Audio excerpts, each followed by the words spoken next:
ఇది మోసం కాకపోతే ఏంటి? 45 లక్షల మంది పేద వర్గాలని 45 లక్షల మంది పెన్షన్ కోసం ఆధారపడ్డ పేద వర్గాలని రేవంత్ రెడ్డి గారి సర్కారు మోసం చేస్తే ఆ మోసాన్ని ఎండగట్టే ప్రతిపక్షంలో ఎవరు లేరు. ఆ మోసాన్ని ఎండగట్టే ప్రతిపక్ష నాయకుడు ఎవరు కనిపించలేరు. ఇక్కడ మీ పేద వర్గాల బిడ్డగా చెప్తున్నానే, ఇక్కడ రేవంత్ రెడ్డి గారు మోసం చేస్తుంది కనిపిస్తున్నది. రేవంత్ రెడ్డి గారు మోసం చేస్తున్నట్టు అర్థమవుతున్నది.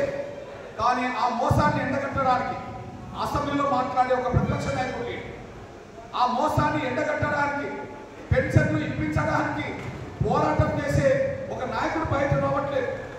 ఇక్కడ ప్రతిపక్ష పార్టీలు అంటే ప్రతిపక్ష పార్టీ గురించి మాట్లాడుతున్నాయి, ప్రతిపక్ష పార్టీలు అంటే ప్రతిపక్ష నాయకుడి గురించి మాట్లాడుతున్నాం. నిన్నటి వరకు ముఖ్యమంత్రి ఉన్నవాడే కేసీఆర్ గారు, ఈనాడు ప్రతిపక్ష నాయకుడు. నిన్నటి వరకు ముఖ్యమంత్రి ఉన్న కేసీఆర్ గారు, ఈనాడు ప్రతిపక్ష నాయకుడు. ఈ ప్రతిపక్ష నాయకుడి బాధ్యత ఏంటిది? ప్రతిపక్ష నాయకుడి పాత్ర ఏంటిది? ప్రభుత్వం ఇచ్చిన మాట నిలబెట్టుకోకపోతే, వాగ్దానాలు విస్మరిస్తే, ప్రజల్ని మోసం చేస్తే ఆ మోసాన్ని ఎండగట్టే కాడ అసెంబ్లీలో ప్రభుత్వాన్ని నిలబెట్టడమే ప్రతిపక్ష నాయకుడి బాధ్యత కావాలి. కానీ 20 నెలలు చూస్తున్ననే, 20 నెలలు చూస్తున్నా 45 లక్షల మంది పెన్షన్దారులను మోసం చేస్తుంటే, కొత్త పెన్షన్ కోసం ఎదురు చూసే వాళ్ళను 10 లక్షల మంది మోసం చేస్తుంటే, ఏనాడు 20 నెలల్లో ప్రతిపక్ష నాయకుడు కేసీఆర్ అసెంబ్లీకి వెళ్ళి మాట్లాడేది లేదు, బయట కనిపించేది కూడా లేదు. ఆయన కానీ ఆయన కుటుంబం కానీ, రేవంత్ రెడ్డి గారు కానీ కేసీఆర్ కానీ వాళ్ళు ఏమన్నా పేద కుటుంబం వచ్చి పెన్షన్ మీద ఆధారపడి బతికేటోళ్ళు అవుతే వాళ్ళకి అర్థమయ్యేది. వాళ్ళు పేద కుటుంబం వచ్చి పెన్షన్ కోసం ఎదురు చూసే కుటుంబం అవుతే వాళ్ళకి అర్థమయ్యేది. రేవంత్ రెడ్డి గారు ముఖ్యమంత్రి కావచ్చు, ఎక్కడి నుంచి ఎదిగిండు. కేసీఆర్ ప్రతిపక్ష నాయకుడు కావచ్చు, నిన్నటి వరకు ముఖ్యమంత్రి కావచ్చు, ఎక్కడి నుంచి ఎదిగాడు. పూరి గుడిసెలో పుట్టిన వాళ్ళు కాదు వాళ్ళు. వీళ్ళిద్దరికి గురువు చంద్రబాబు నాయుడు గారు ఉన్నారు, వీళ్ళిద్దరికి గురువు చంద్రబాబు నాయుడు గారు ఉన్నారు. ఆయన చూసి నేర్చుకోవాలి. ఇప్పుడు చంద్రబాబు నాయుడు ఆంధ్రప్రదేశ్లో ముఖ్యమంత్రిగా పనిచేస్తున్నాడు, ఆయన చూసి నేర్చుకోవాలి. పెన్షన్ పెంచే విషయంలో ఏం నేర్చుకోవాలా? వీళ్ళిద్దరు గురువే. ఉమ్మడి ఆంధ్రప్రదేశ్ ముఖ్యమంత్రిగా చంద్రబాబు ఉన్నప్పుడు కేసీఆర్ గారు చంద్రబాబు నాయుడు ప్రభుత్వంలో రవాణా శాఖ మంత్రిగా పనిచేసినోడే, అంటే టీడీపీలో పనిచేసినోడే. నిన్నటి వరకు కాంగ్రెస్ లో చేరక ముందు రేవంత్ రెడ్డి గారు కూడా టీడీపీలో ఉన్నోడే, అంటే చంద్రబాబు నాయుడు శిష్యుడిగా పనిచేసినోడే. మరి ఆయన నుంచి ఏం నేర్చుకున్నారు వీళ్ళిద్దరు? చంద్రబాబు దగ్గర ఏం నేర్చుకున్నారు పెన్షన్ పెంచే విషయంలో? మీ బిడ్డగా మీ అన్న చెప్తున్నాను.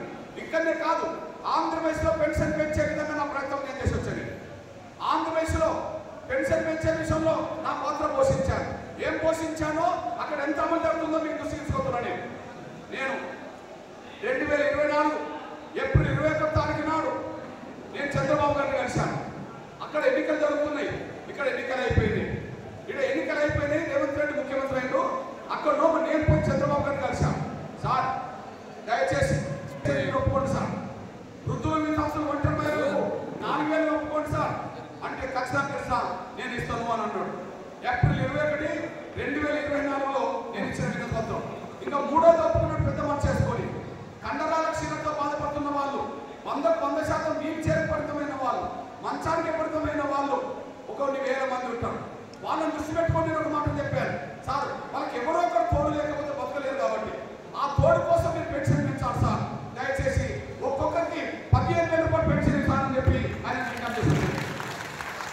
ఈ 3 నా వినతి పత్రంలో ఉన్నాయి. ఆయన కలిసిన తేదీ ఏప్రిల్ 21, 2024. ఆయన కలిసిన సందర్భంలో తీసుకున్న ఫోటో. నేను 3 డిమాండ్లు పెట్టొచ్చాను. ఒకటి 6,000 వికలాంగులకు, వృద్ధుల వితంతులు ఒంటరి మహిళలకు 4,000, 100% పైకి ఉన్న వాళ్ళకు 15,000 ఇస్తాను ఒప్పుకున్నాడు.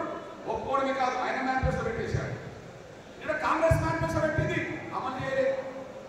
టీఆర్ఎస్ మేనిఫెస్టో పెట్టింది, మాట్లాడతలేడు. కానీ చంద్రబాబు నాయుడు ఏం చేసిందో చెప్తున్నాడు. ఆయన కూర్చొని నేర్చుకోమని చెప్తున్నాడు.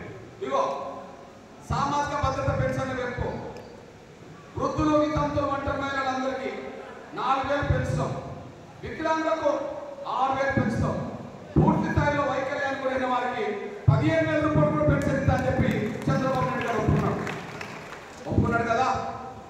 ఆయన ఒప్పుకున్నది ఎప్పుడు? ఏప్రిల్లో. ఎన్నికలు జరిగినప్పుడు మేలో. ఆయన అధికారంలోకి వచ్చినప్పుడు జూన్లో. ఆయన మాట మార్చాలనుకుంటే జూన్లో పెన్షన్ పెంచాడు, జూలైలో పెన్షన్ పెంచాడు, ఆగస్టులో కూడా పెంచాడు, అట్లా వాయిదే. కానీ ఆయన ఎంత పెద్ద మనసు చేసుకున్నాడంటే నేను అధికారంలో జూన్లో వచ్చాను కదా, నేను అధికారం రావడానికి కారణం ప్రజలు నన్ను ఓట్లేయడం కదా, మేలో ఓట్లేశారు కదా, మేలో ఓట్లేయడానికి కారణం నేను ఇచ్చిన హామీ ఏప్రిల్లో కదా. కాబట్టి ఏప్రిల్లో నేను హామీ ఇవ్వాలని మేలో నాకు ఓట్లేశారు, జూన్లో అధికారంలో వచ్చాను. కాబట్టి నేను పెంచుతానన్న పెన్షన్లని నేను అధికారంకి వచ్చిన ఈ రోజు నుంచి పెన్షన్ పెంచడం కంటే నేను హామీ ఇచ్చిన ఏప్రిల్ నెల నుంచి పెన్షన్ పెంచుతాను అని చెప్పి. తెలుగులో న్యూస్ కి ఫాస్టెస్ట్ యాప్ ఇప్పుడు టోటలీ న్యూ అవతార్లో జస్ట్ 5 seconds లో కంప్లీట్ న్యూస్. సోషల్ మీడియాలో ట్రెండ్స్ కి one stop solution. Live TV app voice search option తో ఇప్పుడే డౌన్లోడ్ చేయండి లేదా అప్డేట్ అయిపోండి. యాప్ లింక్ డిస్క్రిప్షన్ లో ఉంది.